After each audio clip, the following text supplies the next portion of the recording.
Rhaenyra got everything she wanted in episode 2. The throne, the city, the crown. She cried the entire time she was taking it. Then she spent 6 episodes handing all of it back. One reasonable decision at a time. Nobody beat her, she was just very thorough. Full spoilers for all 8 episodes starting right now. Leave or don't complain. And you need to know where I'm standing. I'm Team Black. I have been this woman's defense attorney for the entirety of the 3 seasons so far, and I have never once been paid. So today, a fan reacts badly for the next 9 or so minutes. We'll see how long this rant goes on for. Because one thing she did this season was not a mistake. It was the plan. And when you see which one, the whole season flips. Episode 2, Alicent opens the gates. 4 dragons drop on King's Landing and the war's biggest prize falls before lunch. That's a great play. I'll die on that. Hell, she took the capital without a siege and she barely had to ask. Then they bring her Otto Hightower, and she botches the execution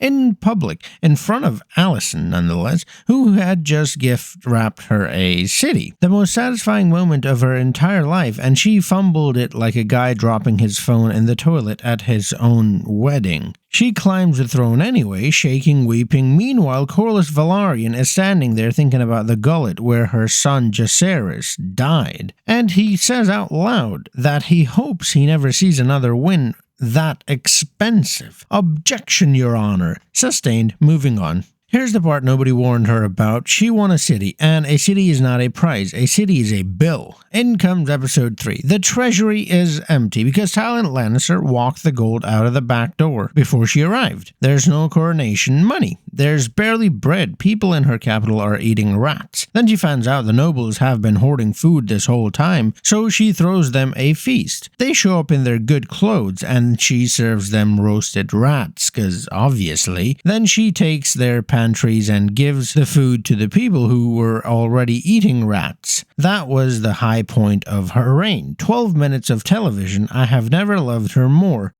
Bring Aegon, the usurper, to me.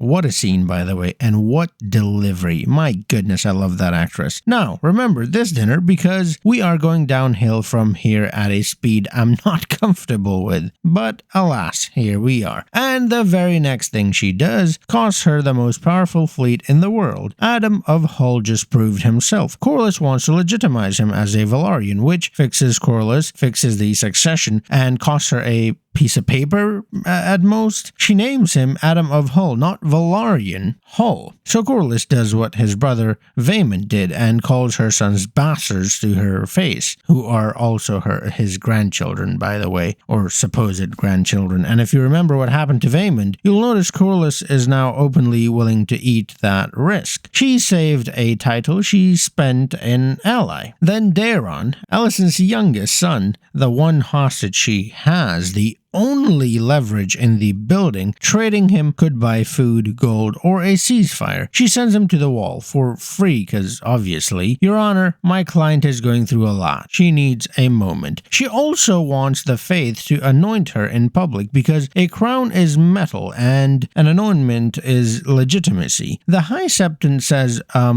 no. And her answer to a holy man saying no is not the answer of a woman winning hearts and minds. It is the answer of a woman who has stopped asking. By the finale, the small folk are gathered outside the sept, openly wondering who's actually supposed to be in charge. She wanted the Faith to say she was chosen. She settled for the Faith saying nothing at all, which the crowd correctly heard as a review. Now stack the war on top of that. Criston Cole is out there doing guerrilla warfare on her supply lines. Otto Hightower has taken Tumbleton. Aemond and Vhagar are missing, which is the medieval version of leaving a loaded gun somewhere in the house, and her husband won't go find it. Daemon tells her at her own small council table that he isn't hunting Aemond until King's Landing is under control. That's not a stupid position. It might even be right. It is also her husband saying no to his queen in front of the staff. That happens more than once this season. She gives an order, the room does math, because that's what you do, I suppose, when the queen gives an order. Episode 6 comes around, and that's where I start pacing. Addam of Hull says, take Tumbleton the slow way, wait for the Riverlands army, don't burn the town with people in it. She agrees, good, awesome. That's the moral call, and it's the one she'll be judged on. Then she sends assassins after Otto Hightower. Daemon volunteers, the one man on the continent who is genuinely excellent at exactly this, and she says, nope, go handle the gold cloaks getting murdered in my streets. 2 jobs, she gave the wrong one to the right man. Then she punished Alicent not because she wanted to, but because too many people knew about the escape attempt and doing nothing would look weak. That's the tell. She's not choosing anymore, she's managing what people can see. And this is where somebody lies to her, and I don't fully blame him. Daemon comes back from the Vale with Lady Jane Arryn's gold and a body. He claims it's the mystery dragon rider from the Gullet. It isn't. He's covering for Rhaenyra because that's who murdered her son and also his nephew, who's also his stepson.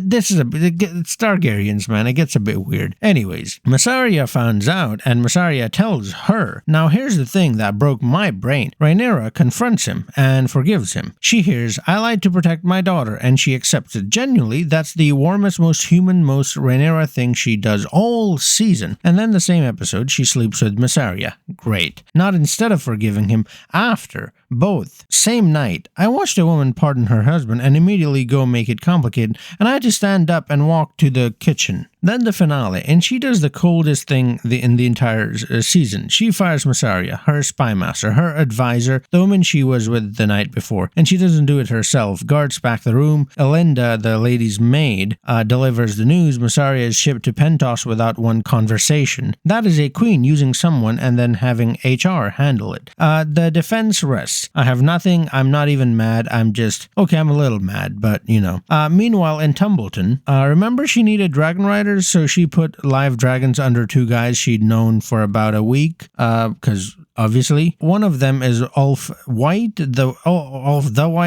whatever, his name is, fucking dumb guy. At Tumbleton, Ulf turns on Ormond, kills him, and burns the town with Silverwing, the town she specifically ordered spared. Ormond had lined the walls with children to stop exactly this, but her mercy got overruled by her own recruitment strategy. She didn't lose that battle, she won it, but in the worst possible way, using a weapon she built. I'm alive! And then word arrives that Aegon is alive, Sunfire is alive, the war she thought she'd nearly finished had a spare king in it. So why am I still on her side, is the real question, because look at what she actually did. She refused to burn a city full of people. She fed the poor with the rich people's pantry. She sent a boy to the wall instead of using him. She forgave a man who lied to her when she heard why. Every single disaster this season came out of her being decent at the exact moment decency was unaffordable. That's not stupidity. That's the thing you do at work when you take the fair option and then find out fair costs you the promotion. She keeps buying the good version of herself at full price on credit she doesn't have. Nobody outplayed her. She was just the only person on that map still paying for things. Which brings me back to the one decision that wasn't a mistake. Mysaria pushed her towards peace and the small folk. Daemon pushed her towards fire. Alicent even warned Mysaria that only one person could walk the road Rhaenyra was heading down, and it was never going to be her. So in the finale, Rhaenyra learns Aegon is alive, sends Mysaria to Pentos, and goes straight to Daemon to order the attack. That's not a breakdown, that's a decision. She didn't lose her mind this season, she made it up. She fired the part of herself that kept apologizing. And that's it. So you didn't just watch me react, you watched me lose a case I've been arguing since season 1. Drop a like if you've made the exact same calls. Tell me in the comments which decision you'd take back. One only, and no, you can't say all of them. Subscribe because next up I'm doing Daemon, and that man is somehow both the problem and the solution. The rats honestly ate better than everyone. And I'll see you guys in the next one. Until then,